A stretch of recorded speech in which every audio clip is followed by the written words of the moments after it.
नमस्कार दोस्तों, आप देख रहे हैं एएसबी बायोलॉजी क्लासेस, जहां पर आपको पढ़ाया जाता है NCERT line by line concept से क्लियरिटी तक। और ये तांडव बैच का हमारा क्लास है कक्षा 12 के लिए।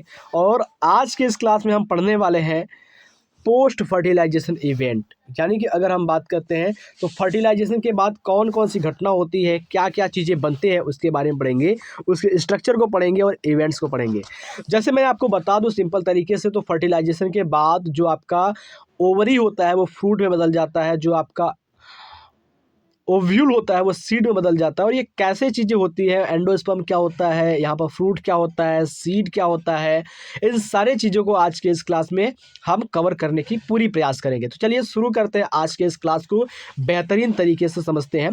तो सबसे पहले अगर हम बात करते हो तो यहाँ पर एनसीईआरटी की एक एक लाइन, एक एक वर्ड का मतलब मैं आपको बताने वाला हूँ।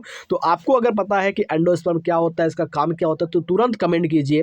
आपको अगर पता है कि फ्रूट क्या होता है, स्यूडो फ्रूट क्या होता है, फॉल्स फ्रूट क्या होता है, ट्रू फ्रूट क्या होता है, एग्जाम्पल के साथ अगर आपको पता है तो तुरंत कमेंट कीजिए। अदरवाइज वीडियो को अंत तक देखिए और मैं सारी चीज़ों को आपको बताने वाला हूँ आज के इस क्लास को।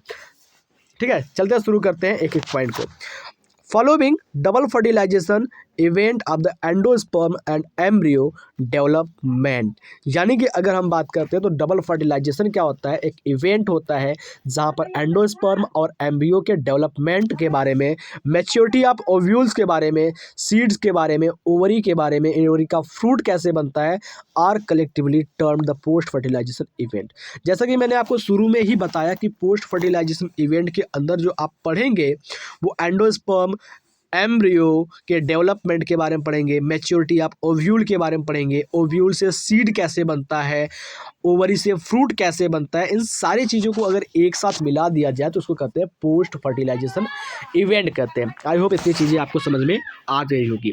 तो चलिए यहाँ पर देखते हैं कि एंडोस्पर्म क्या होता है, व्हाट इज एंडोस्पर्म। तो बेसिकली मैं आपको बता दूं, एंडोस्पर्म का काम होता है डेवलपिंग एम्ब्रियो को नरिशमेंट प्रोवाइड करना। जो एम्ब्रियो डेवलपमेंट कर रहा होता है, एम्ब्रियो बन रहा होता है, चाहे वो डाइकाट एम्ब्रियो हो चाहे वो मोनोकाट एम्ब्रियो हो, उसको क्या करता है, ये नरिशमेंट प्रोवाइड करने का काम करता है, भोजन देने का काम करता है। आगे देखते हैं कि endosperm development proceed embryo development. यानी कि जो एम्ब्रियोस्पर्म का डेवलपमेंट होता है वो एम्ब्रियो के डेवलपमेंट को प्रोसीड करता है, एम्ब्रियो के डेवलपमेंट के लिए काम करता है। वाई, क्यों, क्वेश्चन मार्क बन गया है, क्यों।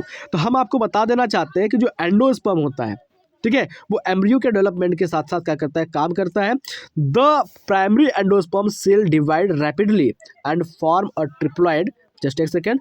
जो प्राइमरी एंडोस्पर्म होता है वो क्या करता है, लगातार जल्दी जल्दी डिवाइड करता रहता है और डिवाइड करके क्या करता है, एक ट्रिप्लॉइड सेल बनाता है या ट्रिप्लॉइड एंडोस्पर्म टिश्यू का फॉर्मेशन करता है। ठीक है, आगे चलते हैं। यहाँ पर क्या लिखा हुआ है, यहाँ पर लिखा हुआ है कि द सेल्स यानी कि कोशिकाएं of these tissue filled with reserve food material. जो आपके ट्रिप्लॉइड एंडोस्पर्म की टिश्यू होती है वो रिजर्व फूड मटेरियल के साथ भरी होती है and are use for the nutrition of the developing embryo. और ये जो आपके मटेरियल्स होते हैं या आपके जो मिनरल्स होते हैं, रिजर्व फूड होते हैं, इनका यूज किया जाता है डेवलपिंग एम्ब्रियो के लिए। In the most common type, इससे सबसे साधारण टाइप का जो होता है, सबसे सिंपल प्रकार का जो टाइप होता है एंडोस्पर्म डेवलपमेंट होता है, PEN, primary endosperm development undergo जो होता है वो सक्सेसिव न्यूक्लियर डिवीजन में जाता है to give rise free nuclei. और ये सक्सेसिव न्यूक्लियर डिवीजन में जाता है, यहाँ पर न्यूक्लियस फ्री हो जाता है। This stage of endosperm development is called free nuclear endosperm. और ये जो आपकी सक्सेसिव डिवीजन होती है न्यूक्लियर की, और इस स्टेज को क्या करते हैं हम, फ्री न्यूक्लियर एंडोस्पर्म के नाम से जानते हैं। ठीक है, subsequently cell wall formed occur and endosperm became cellular। और उसके जस्ट बाद क्या होते हैं भाई, जो यहाँ पर जो सेल वॉल होते हैं वो धीरे धीरे बनना शुरू होते हैं, एक सेल के बाद एक सेल वॉल बनना शुरू होता है। एज लाइक यहाँ पर अगर हम आपको बताएं तो इस तरीके से अगर आप देखते हैं, जैसे ये हमारा क्या हो गया, एक बन गया, यहाँ पर जो न्यूक्लियस है वो डिवाइड हो रहा है। जस्ट एक सेकेंड, मुझे बड़ा करने दीजिए साइज। ये आपका क्या हो रहा है, न्यूक्लियस जो हो रहा है वो डिवाइड हो रहा है, न्यूक्लियस डिवाइड हो रहा है, न्यूक्लियस डिवाइड हो रहा है, लेकिन इसके पास क्या कोई सेल नहीं बन रहा है। तो बाद में क्या होता है, इनके सभी के पास क्या हो जाता है, एक सेल वॉल बन जाता है। इस तरीके से सेल वॉल बन जाता है और इस तरीके से ये आपके एक कंप्लीट एंडोस्पर्म का फॉर्मेशन हो जाता है।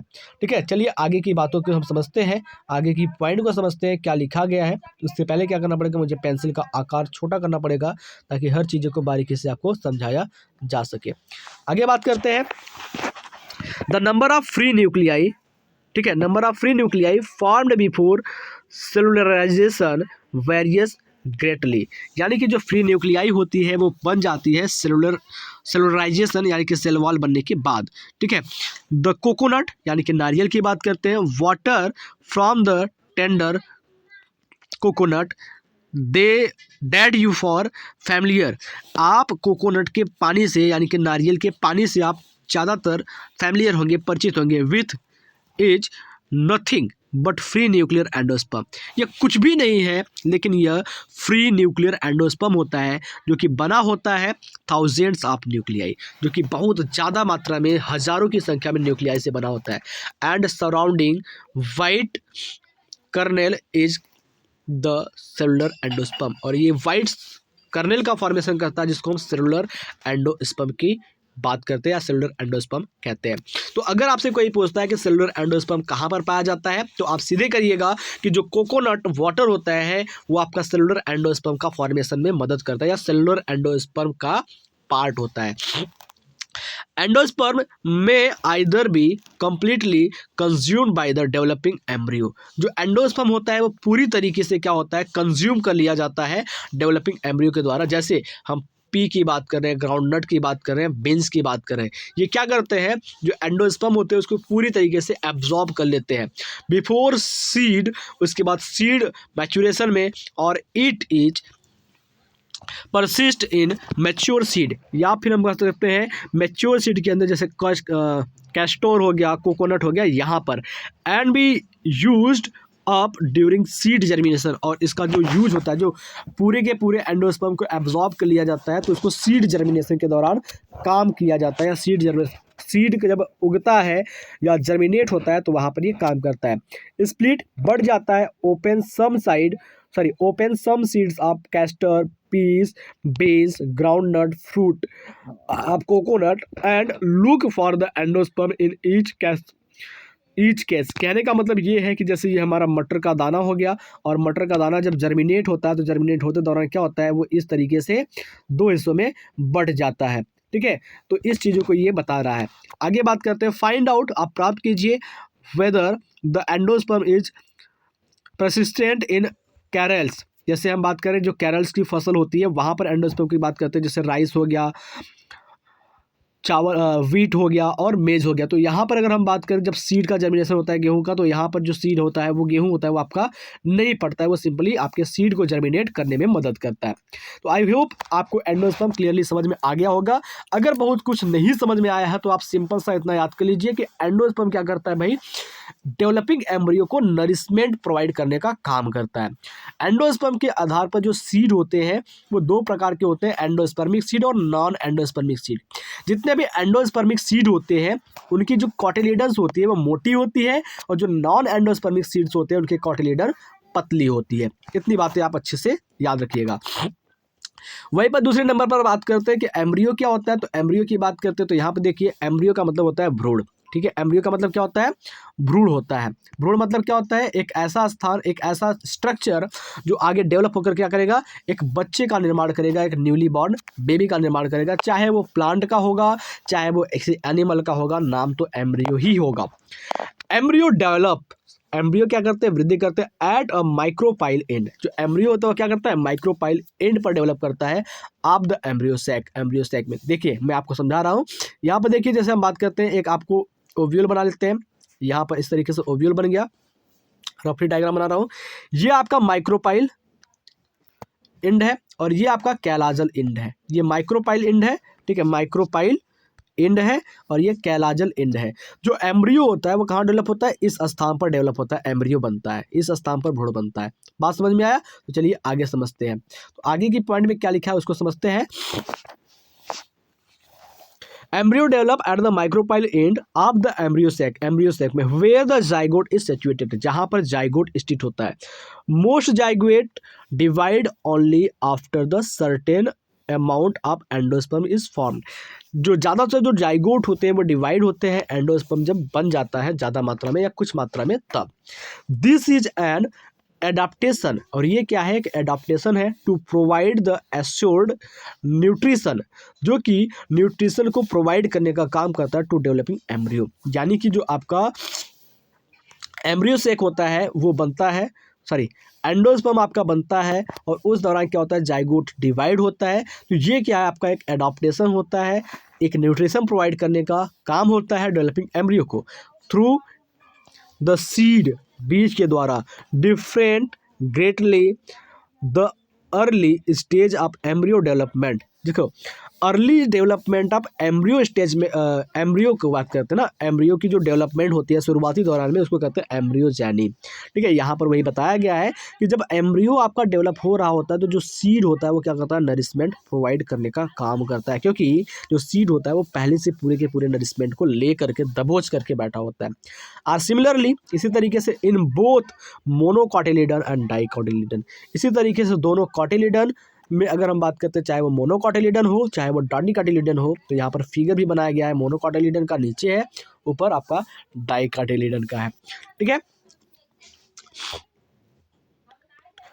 Depict the stage of embryogeny in a dicotyledon embryo. ठीक है, जो पर दिखाया गया है एम्ब्रियोजेनी को, डेवलपमेंट ऑफ एम्ब्रियो को डाइकॉटिलिडन में। द जाइगोट गिव राइज, जो जाइगोट होता है वो देता है to the pro embryo. Zygote क्या करता है भाई, प्रो एम्ब्रियो बनता है। प्रो एम्ब्रियो कैसे बनता है, जैसे ये हमारा जाइगोट हो गया, अब ये जाइगोट क्या करता है, डिवाइड करता है इस तरीके से, 2 सेल बनाता है, फिर ये डिवाइड करता है इस तरीके से, 3 सेल बनता है, फिर ये डिवाइड करता है इस तरीके से। यहाँ पर क्या होता है, ऊपर की 2 टी शेप का एक सेल बनता है और नीचे क्या करते हैं, गोलाकार सेल बनता है। ये सारी चीज़ों को मैं अभी आपको ऊपर दिखाऊंगा कैसे ये डेवलपमेंट कर रहा है, बशर्ते आप पहले एनसीईआरटी की लाइन को पढ़ लीजिए। बाकी मैं वहाँ से आपको सारी चीज़ें, आपके सारे डाउट डायग्राम के माध्यम से क्लियर करने वाला हूँ। ठीक है, तो बने रहिए अंत तक वीडियो के और समझते रहिए एक एक पॉइंट को। Give rise to pro embryo and subsequently to globular heart shaped and mature embryo, और इसके बाद क्या करता है, ये मैच्योर एम्ब्रियो दे देता है। ए टाइपली एंडोस्पर्म सॉरी ए टाइपली डाइकॉटिलिडनस एम्ब्रियो। ठीक है, एक टाइप का जो डाइकॉटिलिडनस एम्ब्रियो होता है वो कंसिस्ट करता है एम्ब्रियोनल एक्सिस। ठीक है, एक एम्ब्रियोनल एक्सिस एंड 2 कॉटिलिडन, और 2 कॉटिलिडन होते हैं। The portion of embryonal axis above the level of cotyledon is epicotyl. ठीक है, अगर हम बात करते हैं तो एम्ब्रियोनल एक्सिस के पास जो कॉटिलिडन होता है उसको इपीकॉटिल कहते हैं, विच टर्मिनेट्स, जो बदल जाता है विद द प्लीम्यूल, प्लीम्यूल के साथ, और स्टेम टिप के रूप में। अभी मैं आपको डायग्राम में बताऊंगा। The cylindrical portion below the level of cotyledon, जो कॉटिलिडन का सिलेंड्रिकल नीचे का पोर्शन होता है उसको हाइपोकॉटिल कहते हैं। That terminate at its lower and, जो कि इसके लोअर एंड में टर्मिनेट्स हो जाता है, जिसको रेडिकल कहते हैं या फिर रूट टिप कहते हैं। कहने का मतलब ये है कि जो डाइकॉटिलिडन में ऊपर का हिस्सा होता है उसको हाइपोकॉटिलिडन कहते हैं, और जो नीचे का हिस्सा होता है उसको हम रेडिकल कहते हैं। जो ऊपर का जो हिस्सा होता है उसको इपीकॉटिलिडन कहते हैं, और नीचे का जो हिस्सा होता है उसको हम हाइपोकॉटिलिडन कहते हैं। जो इपीकॉटिलिडन होता है वो प्लीम्यूल में बदल जाता है, हाइपोकॉटिलिडन आपके रेडिकल में बदल जाता है। जो प्लीम्यूल होता है वो स्टेम बनाता है, रेडिकल जो होता है वो आपका रूट बनाता है, और जो रूट टिप होता है वो कवर्ड होता है रूट कैप के द्वारा, जो क्लास 11th में आपको मिल जाएगा। ये आपका रूट हो जाएगा, इसके नीचे क्या होगा, एक कैप लगा होगा, स्मूथ सा फिंगर लाइक स्ट्रक्चर होगा, जो रूट को प्रोपागेट करने में, यानी कि रूट को नीचे की ओर धंसने में मदद करता है। एम्ब्रियो ऑफ मोनोकॉटिलिडन पॉजिसली ओनली, अगर हम बात करते हैं जो एम्ब्रियो ऑफ मोनोकॉटिलिडन होता है इसकी जो शुरुआती की डेवलपमेंट होती है वो डाइकॉट एम्ब्रियो के जैसी ही होती है, बशर्ते वो आगे चल करके क्या होता है, चेंज हो जाता है। तो यहाँ पर देखिए embryo of monocotyledon is possesses only 1 cotyledon. जो मोनोकॉटिलिडन एम्ब्रियो होता है उसके पास केवल और केवल क्या होता है, एक ही कॉटिलिडन होता है इन द ग्रास फैमिली। ठीक है, एक ग्रास फैमिली की बात करते हैं, घास के परिवार की बात करते हैं।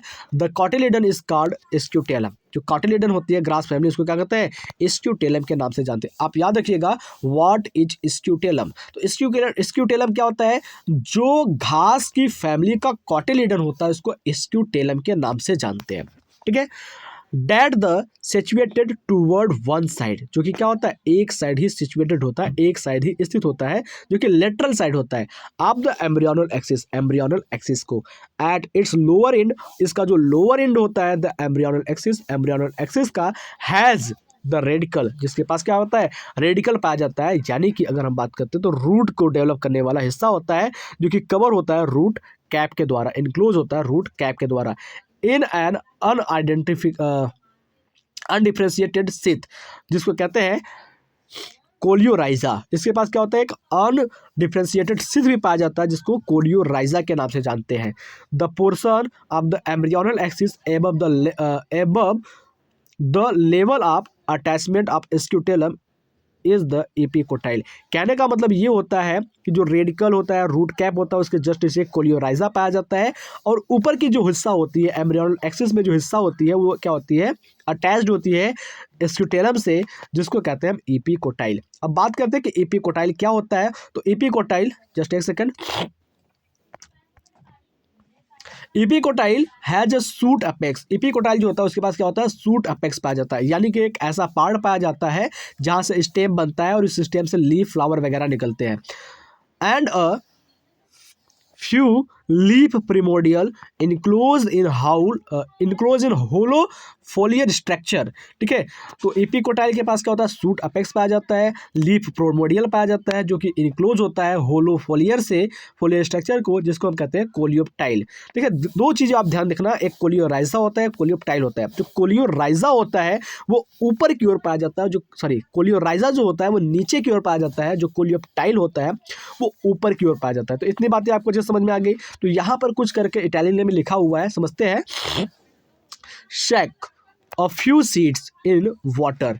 ठीक है, अगर हम कुछ बीज को पानी में फेंकते हैं, ठीक है, से of wheat, maize, pea, chickpeas, ground nut overnight. अगर हम कुछ बीज को पूरी रात पानी में फेंक देते हैं, चाहे वो गेहूं का हो, मक्के का हो, मटर का हो या कुछ और का हो, then split the seeds and observe the various part of embryo and the seed। यानी कि अगर हम बात करते हैं किसी भी बीज को अगर हम पानी के अंदर फेंक देते हैं तो वहाँ पर क्या होता है, जर्मिनेशन होने लगता है, और जर्मिनेशन के दौरान आप सारी चीज़ों को ऑब्जर्व कर सकते हैं एक एम्ब्रियो के लिए।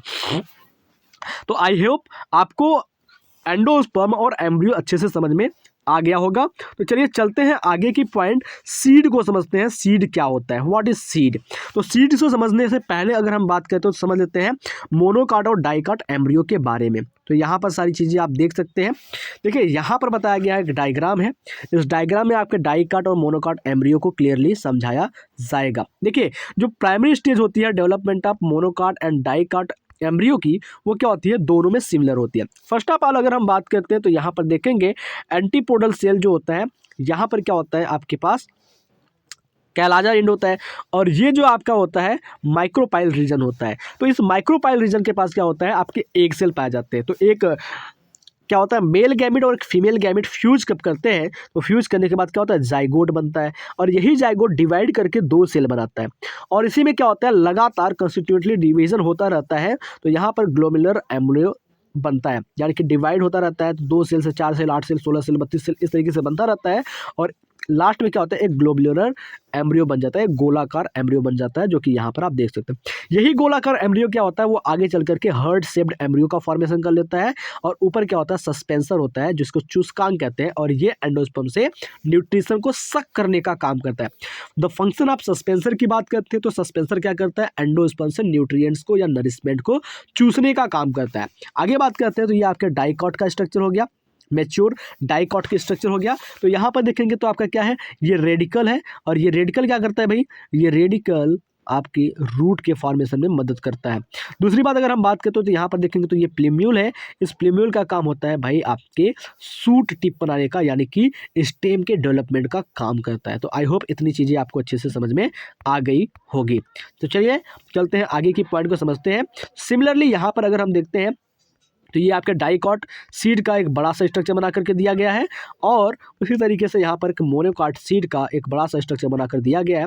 तो मोनोकाट सीड के बारे में थोड़ा सा देख लेते हैं। तो ये एक ग्रास का एम्ब्रियो है, सीड है, या डेवलपमेंट आप अगर हम कर सकते हैं एम्ब्रियो है ग्रास का। तो यहाँ पर देख सकते हैं ये आपका स्क्यूटेलम है, और ये स्क्यूटेलम क्या होता है, बहुत ही पतला पेपर के जैसे स्ट्रक्चर होती है, ठीक है। और स्क्यूटेलम के पास ही क्या होता है, कोलेप्टाइल पाया जाता है, और नीचे क्या होता है, कोलियोराइजा पाया जाता है। ये कोलियोराइजा क्या करता है भैया, रूट टिप और रूट कैप के नीचे स्थित होता है, ठीक है। और ऊपर की जो हिस्सा होती है उसको कोलियोप्टाइल कहते हैं, और कोलियोप्टाइल क्या होता है, सूट अपेक्स के ऊपर स्थित होता है, ठीक है। इपीब्लास्ट क्या होता है, तो सूट अपेक्स और रूट अपेक्स के बीच में का जो हिस्सा होता है उसको हम इपीब्लास्ट के नाम से जानते हैं। चलिए अब चलते हैं, हम सीड को पढ़ते हैं और सीड क्या होता है अच्छे से समझते हैं। नेक्स्ट क्लास में हम देखेंगे फ्रूट के बारे में।